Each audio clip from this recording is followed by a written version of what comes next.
Evening, everyone. Welcome to Thriving Matters Studio tonight. And in the house is a little bit of madness, you might say. Great track selected by Eddie Blass. Hi, Eddie. How are you tonight? Hi, great. Thank you. And I've got the thorn between the roses tonight. And that's Nick Burnett. Let me just turn this down a little bit. Hi, Carrie. How are you? I'm well, thank you. And I'm so thrilled to have you both on tonight.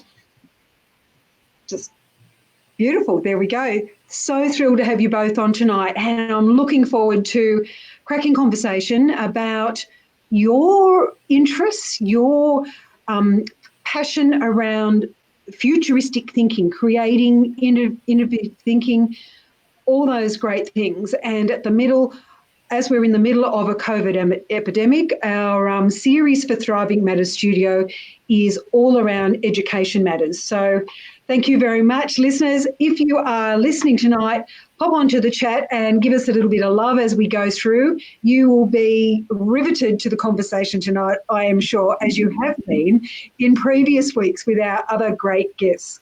Australia, you know, is really blessed with creative, divergent thinkers, and one of the things that's going to be the best thing for our education system is to be able to bring those viewpoints, that thinking together. So let's keep this positive trait. Let's be the optimists, above the line thinkers in all this, because we have some real issues to think about and to work towards. So let's start with Eddie first.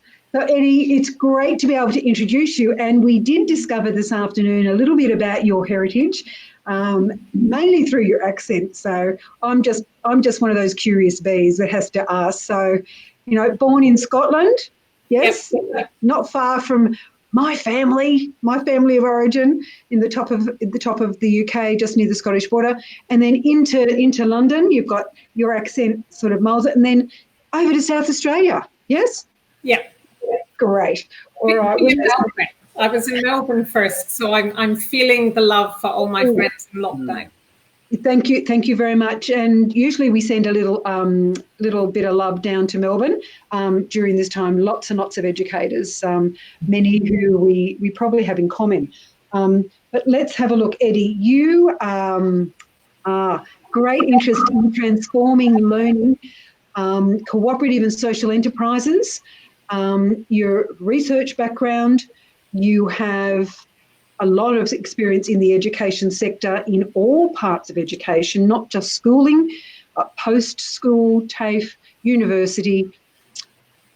Your research really brings to the fore your curiosity around learning and the ways that we learn, and the way we also develop our leadership across our education sector. Oh, it's an amazing CV, so bear with me. You know, teamwork, all stakeholders being represented. You're very, very collaborative in what you do, but you really look for future skills, and they appear to be the drivers for what you're doing.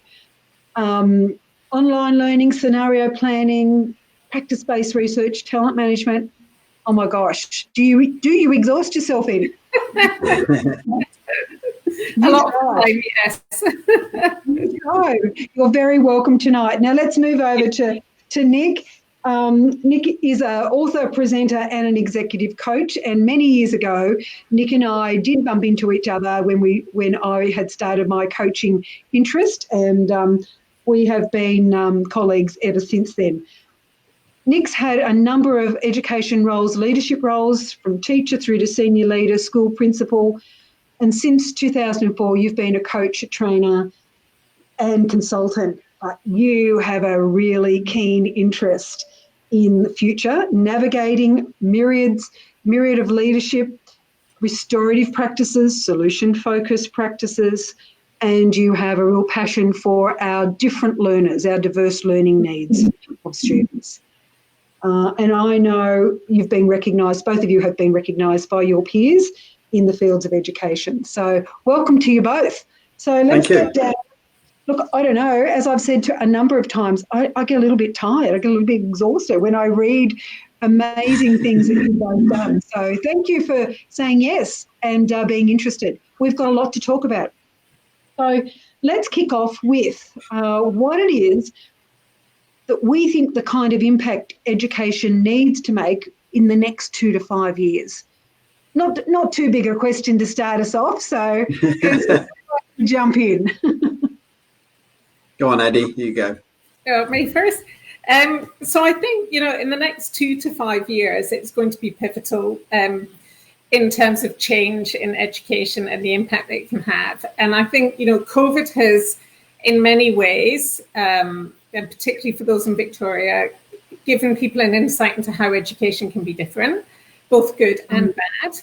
And John Hattie described it in a Lessons from Lockdown conference as that a massive educational experiment we would never have got ethics approval for, which I thought was a great way of, describing it.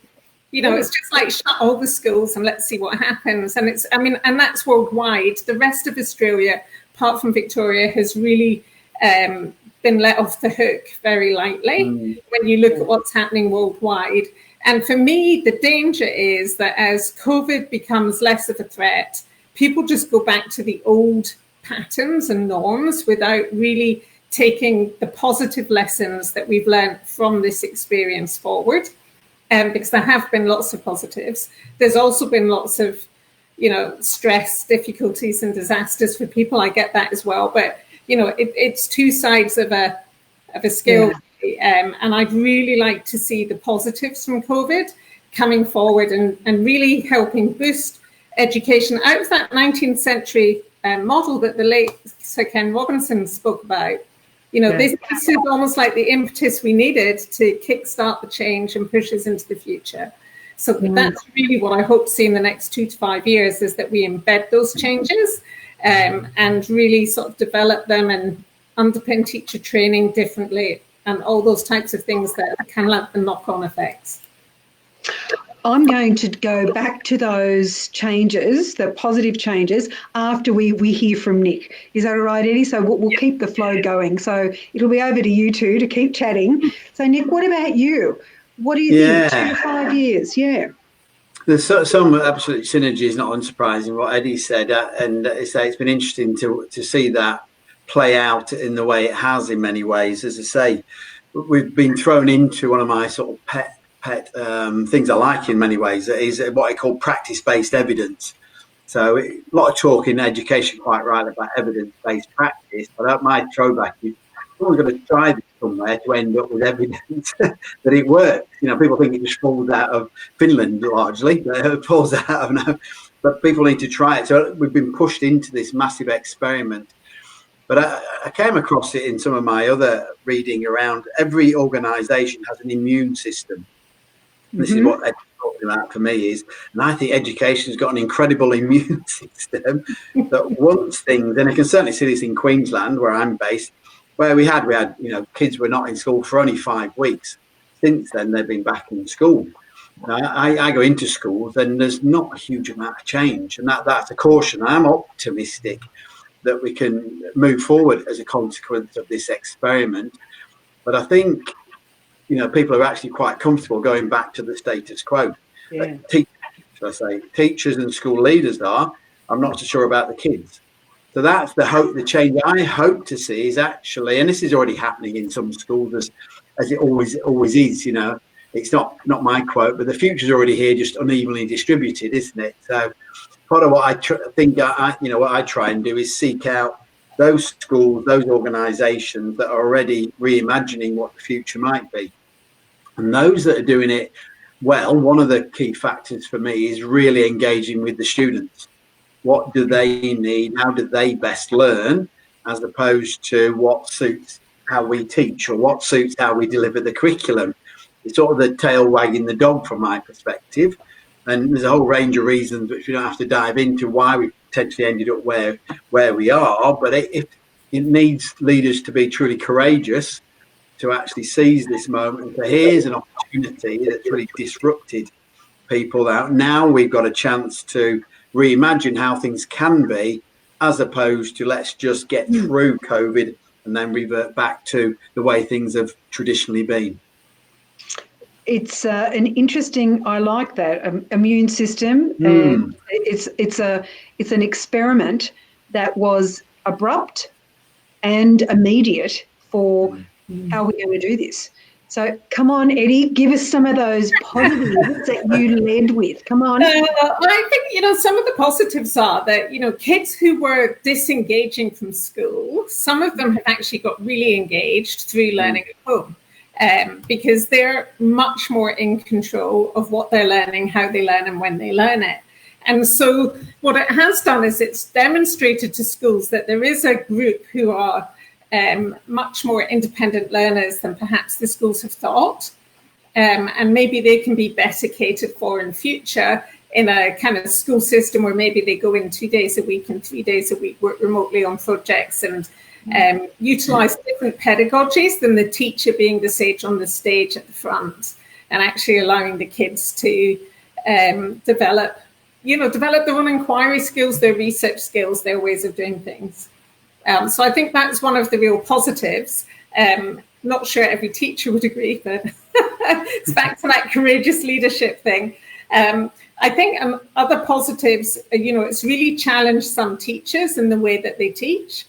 And helped them move from assumptions that they held that might have been myths, such as them needing to be completely in control, them needing to be the font of all knowledge, them needing to do all the talking. Because what you're seeing through the online learning spaces is teachers realizing that actually online, I've taught online for years, mainly at universities, but we find that when we get students to present, they really get it. If you get students to present live in a classroom, 15-minute presentation flies by. If they present live through Zoom, 5 minutes starts to feel long. If they've pre-recorded it as a video, 2.5 minutes and you're falling asleep. Right? And it can be the same presentation, but that's the impact the medium has on the delivery point of it. And so teachers are realizing that actually them delivering to kids for a whole hour through Zoom, and the kids are falling asleep and disappearing and dropping off, which an hour in a classroom doesn't feel that same length of time. And so what they're doing now is they're delivering less and conversing more, and getting the kids to engage and writing the chat and asking questions, which is really in many ways developing their teaching practice. Which would be great if they can then take that back into the classroom and keep that much more discursive dialogue in the classroom rather than being the one doing the teaching as such. Well, there's even implications for the student and the teacher relationship there, aren't there? Which are really rich. Yeah. Nick, any other thoughts from you? Yeah. So building on again what Eddie said there. So the big thing is it can be very easy to get into teacher bashing mode, can't it? In some ways, for a whole range of reasons. And for me, is unfortunately, as educators, have been, if we've been in education largely, I certainly was successful in the old paradigm of what this is. So I talk about a couple of bits there. One is we've got to unlearn some mindsets that the best way for learning is to get them all in a classroom and listen to the teacher or whatever else it might be. So helping people think differently because they've been successful in the old system. And so again, it needs a degree of vulnerability and courageousness to accept. Then it might not have been the best, but now I think increasingly people are recognizing there's got to be a better approach to learning, but we've got to let go of being the one with the right answer, and being vulnerable and saying I don't know, and being okay with that, as opposed to teachers historically and school leaders and people perceiving them as having the answer. Actually saying, let's be a bit vulnerable together. Let's find out. That driving that curiosity to go and seek. How do we find out? As opposed to us feeling we've got to have the right answer around that. And that links in very strongly for me about helping teachers teach differently. Kids will largely going to grab whatever new opportunities and new approaches there are to how we deliver education as opposed to it having to be just the traditional way. But help it, and again, this is the trouble with the rush, how rushed the experiment was. Some people can naturally shift their pedagogical style and approach, but most can't. They've grown up in an era where it was more largely didactic and everything else, and absolutely, different levels of expertise and qualities around that. But to expect them just to be able to flip their approach is a big ask. So they need. How do we help them? Eddie's will have learned loads from her journey around online learning, and yet we just expected teachers to be able to change from being in a classroom teaching kids to online, and thought, why are they struggling? And it, for me, is why are we surprised? Yeah, and very much that. And I really don't want to sound like I'm teacher bashing, and everything that I've posted online, I hope has never sounded like that. No. Because I first taught online when I was at the University of Derby, which is probably about 20 years ago. And we had a contract with a college in Israel, and the Israeli government changed the rules, and we suddenly had to have Derby lecturers teach the students rather than Israeli lecturers teach the students. And we started doing this broadcast live teaching. And I stupidly volunteered for it at the time because I was very interested in early adopter on things. I cannot tell you how difficult it was and how bad we were at it. And that is literally what everybody was thrown into here. And I, very early on, I sort of started to post up, 5 things I learned from that experience and what I was doing. And just simple things like don't pre-record lectures or lessons, because you'll spend hours and you're much better just to live broadcast and record it at the time. And to try and get the interactions going and to ask questions. And at first people will be uncomfortable speaking through Zoom and stuff. So just get them to post in the chat and all that type of thing. But everybody was so overwhelmed that, a lot of it kind of went sort of over people's heads, which I get, because it did for us when we were doing that initial experiment. And since then, I've been working on, so how can we make that kind of like distant online learning better? And I've worked in various universities and courses and stuff, and then developed the inventorium. And what we did with the inventorium is completely redesign the whole pedagogic teaching process, because there are so many inherent difficulties in trying to teach what you do the way you do in a classroom online. So you almost have to design the whole curriculum for online first, and then you can pick it up and teach it in a classroom or blended.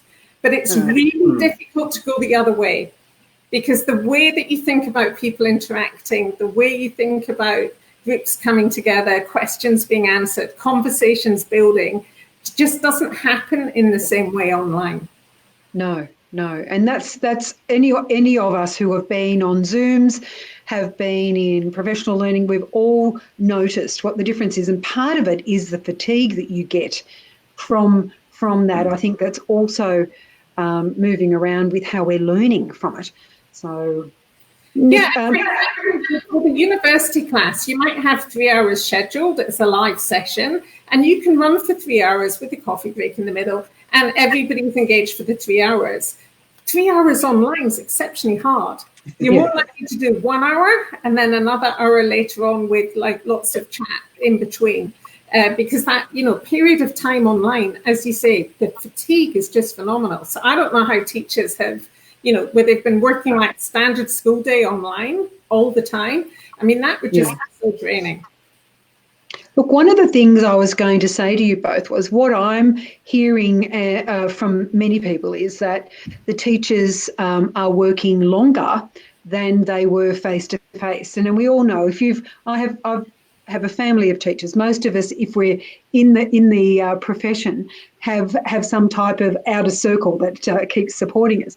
But it's interesting because their well-being really comes to mind. How can you continue to give? It's a bit like the oxygen mask on the plane. How can you continue to give when you're not getting as much back as you would as in face-to-face? So there has to be a difference in how you do it. But I am concerned for teachers' feelings of well-being, the way that they are seeing themselves as professionals, because they are doing what they do best, giving as much of themselves as possible. And, I find it really interesting. Nick, you mentioned, some things around teacher training. I think we're in a whole new orbit. And with that comes, and if you think about electrons, neutrons, and the whole scale of energy, we're looking to we're really looking to re-energise how we go about teaching in a different world, because it's highly possible that these pandemics and viruses will not disappear. It's highly possible that we have kids who will say, actually, it didn't work for me. I prefer my project-based learning, and we may have families that say, I don't want my kids to go to a physical structure of a school. They did better. So we could very well have a great variety of opinion around this. So thoughts? Yeah, look, and Eddie will get more to this, because I know that some of her philosophy around inventorium and thinking around it. But the challenge is, and this is not sort of not a but at all, but in terms of rethinking how, because historically, I think in many ways it's a convenient system. How do you get lots of people into a time where we can do that, and then everyone can go out to work, or a lot more people can go out to work? So it is rethinking at a societal level, and this historically is what happens, isn't it? There's problems in society, and educators are expected to solve all these problems. Yes. And this is what, and that's impossible anyway. But this is one where there's a whole structural challenge to how education is organised, and particularly the younger the person is, etc. So there's some real societal things, and in many ways that needs to be a much broader conversation than expecting schools to disrupt themselves, because most people don't like to disrupt themselves. There's 3 people here, I think it might be a bit unusual, but most people like to stay with what they know, much as they might moan about it at times, but it's what we know, which is that better the devil you know. And right, it's not perfect, but it's okay. And I think there's a real big piece for me in how we educate in its broadest sense parents around the opportunities, and how we help them think differently as well. I mean, again, there's probably never been a better time, because some have been thrown into suddenly trying to do a full-time job and how did anyone think that was going to work out successfully? And so maybe it is that opportunity to rethink, what is the purpose of education, which is a big question. And then how do we best structure things, the system. And again, that automatically makes me feel anxious, because as soon as you make a system, we want to make things the same. And we all know every school you go into is different, never mind the young person in that school. And yet we want to sort of make it just these sort of nice cookie size cutter approach, isn't it? That everyone goes to this, everyone receives it at this time, in this way, at that way. And it's not as simple as that. And look, I like the comment Maurizio's made about controlled learning, and that's absolutely really what it is. It's this notion of controlled learning. And I just wonder how, relevant that notion of control is today, when kids are so out of control in all other respects. And for me, like, the core thing about the school that, that just makes me cringe is the bell. It's like a bell goes, everybody's in the corridors, and a bell goes and everyone's disappeared, and it feels like a prison in that respect. It's like all doors open, everyone out, all doors closed, everyone in. And that the levels of anxiety that some kids get is difficult. And almost the bigger the school, the worse it gets. And yet they're building these super schools now. And I kind of don't get where the evidence base is coming from that's leading sort of policy development and school development, because what we find in the inventorium is the more personalized approach, the less control that we put on kids, the more control they take themselves, and the better the outcomes overall for the kid in the longer term, and the better their confidence, and they develop their own sense of time management when there's no bell. And that's really hard for the schools that have been in lockdown, is when there's no bell, getting the kids to Zoom classes on time. Nightmare. Well, it's interesting, because when you are in you're really doing something that you've totally focused in, you're concentrating. You know how quickly the time goes when you actually come up and go, oh, I thought that was going to take me 20 minutes. It actually took an hour and a half, and I was right in there. When you look back on it, you step away from it, you go, wow, I really did some thinking there. I've extended, because I think the distinction gets made now between, is it teaching and learning, or is it teaching for learning? And I that's where I've gone as I've been doing some research for all these programs with everyone. We have more and more information coming to us around studies that are being done. So I'm hoping that there are some universities doing some very large studies at the moment on student response to different delivery of education, perhaps. And I probably haven't express that as well as I could. So I know you're thinking there, Eddie. Well, there's a huge issue in Australia with education research, and that is the ethics in education research in Australia, which was actually, Nick, your point about practice-based evidence. In the UK, the British Education Research Association allows you to write up teaching practice where you discover something new and exciting, if it happened in the course of your work. So you didn't have to get ethics to try something in the classroom. If you tried something and it worked, you could write it up. You can't do that in Australia. You have to get retrospective ethics from every kid who was in the classroom, or the parent of every kid was in the classroom, which is really, really limiting. So there was lots of stuff we discovered when we've been teaching in Australia that we just didn't bother writing up, because it was like, oh, it's too hard. It's like, just don't bother. So in terms of studies being done in Australia, I think, it will be interesting to see. I think there will be studies. I'm not sure they'll come out of universities. So Pivot Learning, for example, have published a couple of great reports, and particularly one they did with a video of students and how they were finding learning under lockdown. That one was particularly good, but they've also done some on teachers. But it's not through the universities, because the universities are required to go through their ethics committees, and the way that it works with education is very limited. Thank you for that. I'm just going to put that in the chat, because that's Pivot Research, yeah? Yeah, Pivot Learning. Pivot Learning Research, right, thank you. Yeah. I'm going to just put that in, because we will have some listeners who are interested in that, yeah. Our parents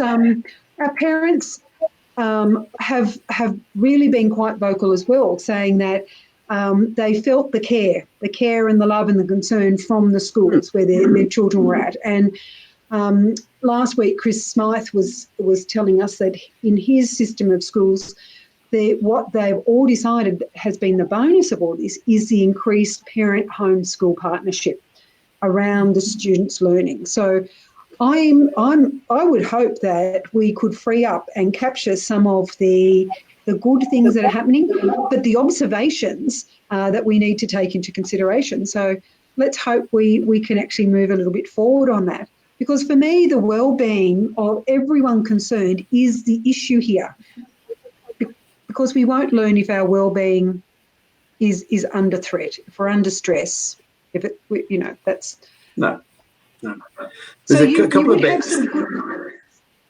Sorry, Carrie. You'd have some good examples of what you've seen, what you've heard and observed around some practical measures that schools and school learning communities have done. So are there any that you'd like to focus on tonight? There's one before I share, it sort of comes back to Eddie's point. I said, in terms of the ethics, and I didn't realise that, and it's quite interesting, isn't it? So one of the mindsets I've sort of thrown out that systems and some educators need to unlearn is, virtually every system I engage with, they want innovation. Innovation is in there, and schools say they're innovative, but certainly systems and to some degree schools want zero risk. And I always say, well, you can't have both. There's got to be some risk. How much risk? What's the appetite, and how do we balance that? Because then that's people willing to give things a go and see. So we don't make it massive. We don't do too much, but those sort of testing out, which sort of resonates with me. And around an example, I was lucky enough to come across some colleagues through Singularity U Australia, and one of them there is on a board and helped sort of set up a school, a Montessori based school in the Hunter region, and they based it around what's called learning without borders. And again, I can, I'll try and go and find where you might be able to access that. But they have this lovely thinking about, rather than it being, learning is what happens at school and it doesn't happen at home. That's not reality. So that really saying it, the opportunities are there in any environment. How do we get closer connections with the parent, with the local community? That's what's important and relevant in our particular organisation. And they have a lovely called tapestry. We call it the tapestry of learning, where there's loads of bits that, different things will be more important in different communities. But for me, it sort of really summarises, Kerry, I love words and what they mean, but summarises the complexity of really learning around this, as opposed to, and then don't have bells. There's no bells there. Kids are very self-autonomous and they're facilitated in their learning and some guiding if they're younger and need a bit of support. But they're not told, all right, from 9 till 10 you have to do this, and 10 to 11 you have to do this. It's negotiated. And then there's learning opportunities, but that's continued outside of school as opposed to homework being sent to being done. It's just a continuation of that learning journey. I know both of you are really interested in using scenario planning in the work that you do. So I think this would be a great opportunity to tell us a little bit about that, because part of the reason we're doing the Education Matters focus is to really increase our awareness of what some of the possibilities are, because we tend to stay with what we know and what we're comfortable with and what was perhaps done to us. And there's a whole lot of things around that. So scenario planning. How could we use it? Or do you want me to go? I'm happy either way. You go first, Nick. It's a fascinating space. And as you said at the start, Carrie, for me, it's like coaching on speed. It's sort of really throwing out. So often, not that one-to-one executive coaching can't be more distant, but it generally is a bit more shorter term. So it's, again, that sense of what might be, and often they'd say 5, 10, or even a lot further into the future, how things might be. One of the people I've come across in my conversation is a futurist called Frank Diana, and he's got some lovely phrases. One he talks about, for me, is rehearsing the future. And that's really what scenarios are for me, is an opportunity. At the moment, I think we bunker down because people can't think how different education might be. Yeah. We've all grown up in the way school is. We've been to school the way it is. And if we've worked in schools, we've worked in schools. So it's really hard to imagine anything different. So actually giving people alternatives of how things might be gives them a sense of, okay, we don't have to just keep repeating the same mistake or tweaking the edges. Actually, what might be different? And then, again, you'll know from coaching, if we have a really compelling vision to aim at, then we can start to think, okay, where we are, rather than throwing everything out, how do we move from where we are to where we want to be? But we have to have a shared vision on what that compelling future is. And for me, scenarios, and there's a whole range of ways they can be used to help people think differently, as opposed to just thinking with it. And I think you put on the Facebook post about thinking outside the box, and it wasn't mine, but it did make me smile. They talked about that so 20th century. We've got to think outside the dodecahedron now, which made me smile. But that's what for me scenario planning is to think, here's some different versions of the future. Then, as a group, which one is most compelling for us? How do we start heading towards that, as opposed to, it's not working, let's just do it differently, because we don't know where we're heading then. Oh, that's creative. That's really using imagination, creativity. Yeah, absolutely. Looking at risk, I suppose, for what's needed. Eddie, I say about dreaming as well. Sorry, Eddie, but I think about dreaming. It's seen as a dirty word when you get older, dreaming. Well, why shouldn't we dream? If we don't dream, then we're going to be just doing these little incremental things. We've got to dream of something more compelling. Yeah, I agree. I think for me, scenarios are at their best when the basis of a scenario is what the world would look like if an assumption that we hold has gone. So if you change a base assumption, what does the world look like? Just from changing one base assumption. And there's a set of scenarios that were published recently by IDEO on reimagining the future, some radical thoughts for the future of education, or something like that it's called. If you go, I'm sure it's on their website, IDEO. And they're fantastic because I think in something like 3 out of the 4 scenarios, school as we know it does not exist. And so that's the first time I've really seen scenarios challenge the assumption that school in a building that kids go to from 9 to 3 exists. And that's, I just think, they're really, in terms of a thinking tool to help schools recover from COVID in a forward moving direction. This publication is one that I think leads the way in getting people to really think about things differently. It asks challenging assumptions like, what if the trust relationship between parents and teachers is already broken?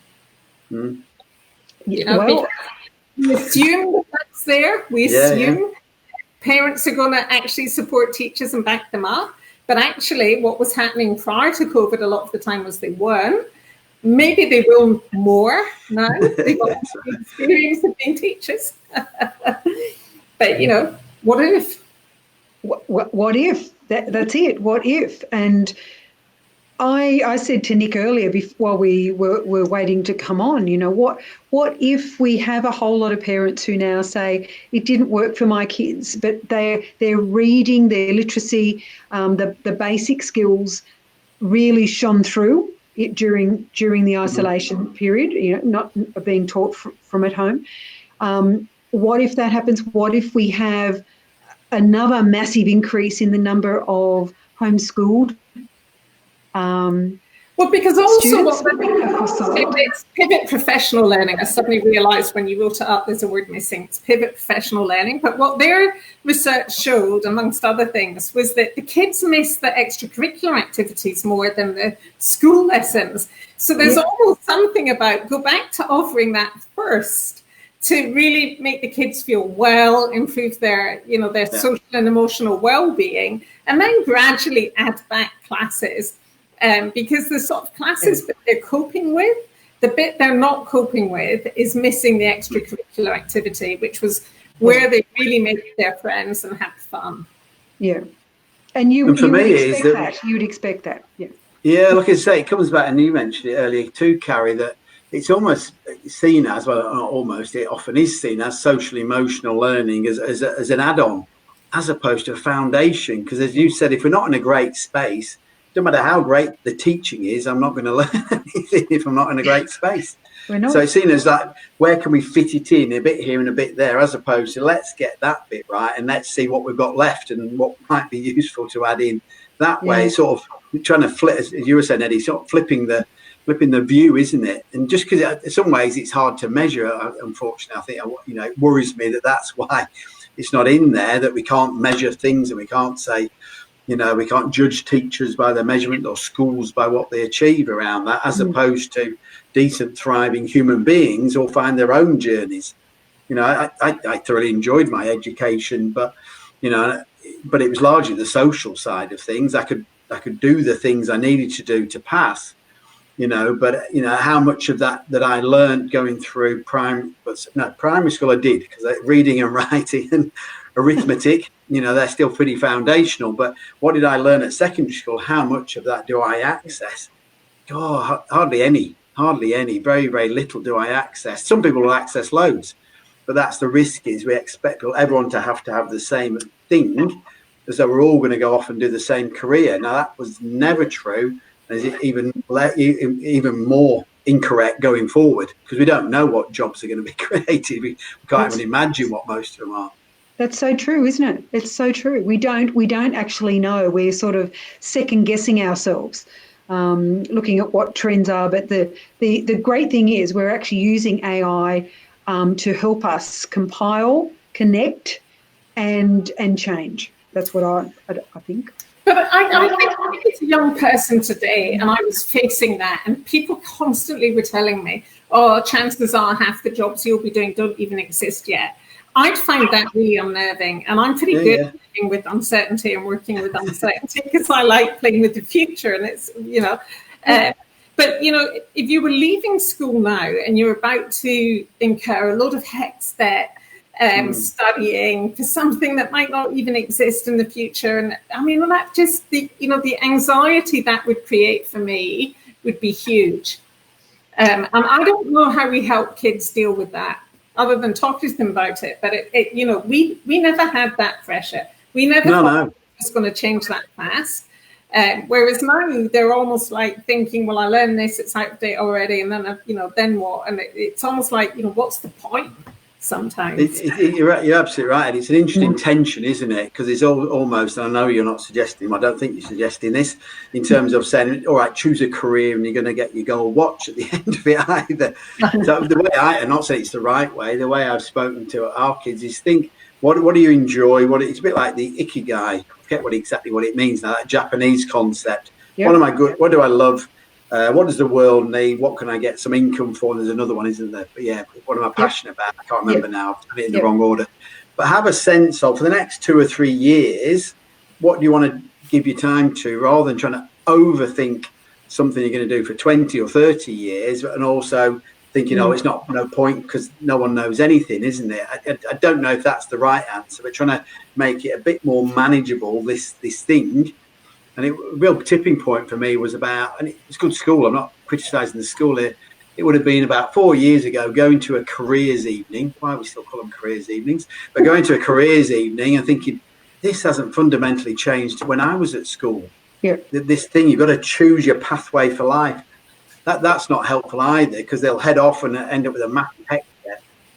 Why didn't you come on warn me? This might not be a job for life. But there is a balance there, absolutely.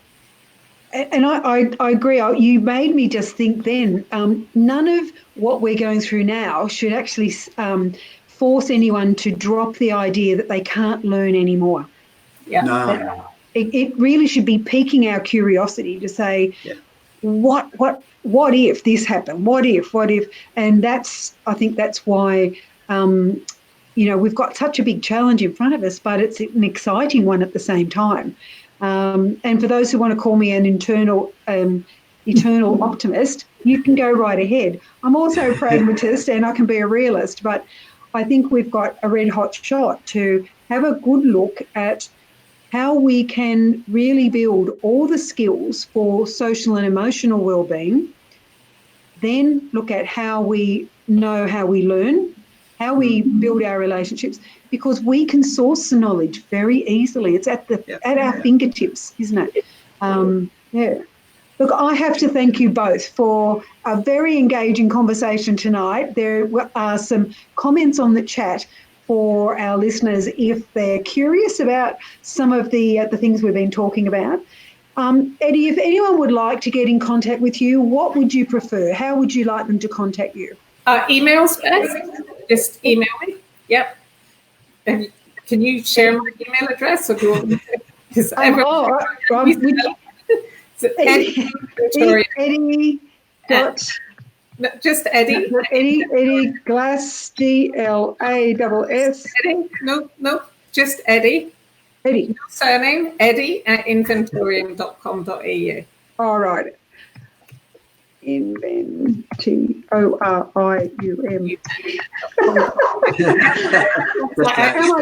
It's very, I'm going to get back into that. Is that beautiful? That'll do. Okay, that's one gone. And Nick, you're easy to find as well. Social media probably is the best way. Well, not any social media, but LinkedIn is the best way, probably, just if they connect with me on there, and obviously email exchanges there. Look, LinkedIn for Nick, beautiful. I'm going to just do it. It's shorthand. There needs to be a .au on the end of mine. Oh, okie dokie. I'll go back and I'll pick that up. It's showing I'm not multitasking at this time. That's right. It's super hard for all of us, isn't it? I do have to thank you both. Super interested in what you're doing and what you're involved in, and I want to thank you for your sense of passion and curiosity around that. I think this is a great time for you in how we go forward. It's a great time for our globe to be looking at how we can do things differently and how we can care for each other at the same time, and we keep those two together, because people matter. You and I matter. I think it's a very exciting time, but I also appreciate it's exceptionally stressful for teachers and kids who are in it at the moment. And just want to reiterate that we really do feel and understand that tension and stress, because it's easy for those of us who are slightly on the sidelines. Yes. Oh, it is, and it's easy to be philosophical about things as well. Yes, it is. Yeah. All right. Thank you so much for your time tonight. Thanks for the invite, Carrie. Go well. Keep thriving. Thanks, listeners. Check in next Tuesday night, 7:30. We have two amazing educators from Melbourne who will join us. So we will be feeling we'll be talking all about wellbeing as well as education. So keep that in mind. Next Tuesday, it's coming up to holiday season in most of the states of Australia. So for those of you who are on holiday breaks now, enjoy and rest. And for those of our teachers who have not stopped, please find the little zones for yourself to rest in. Your wellbeing matters. Okay, thanks everybody. Thank you. Bye-bye.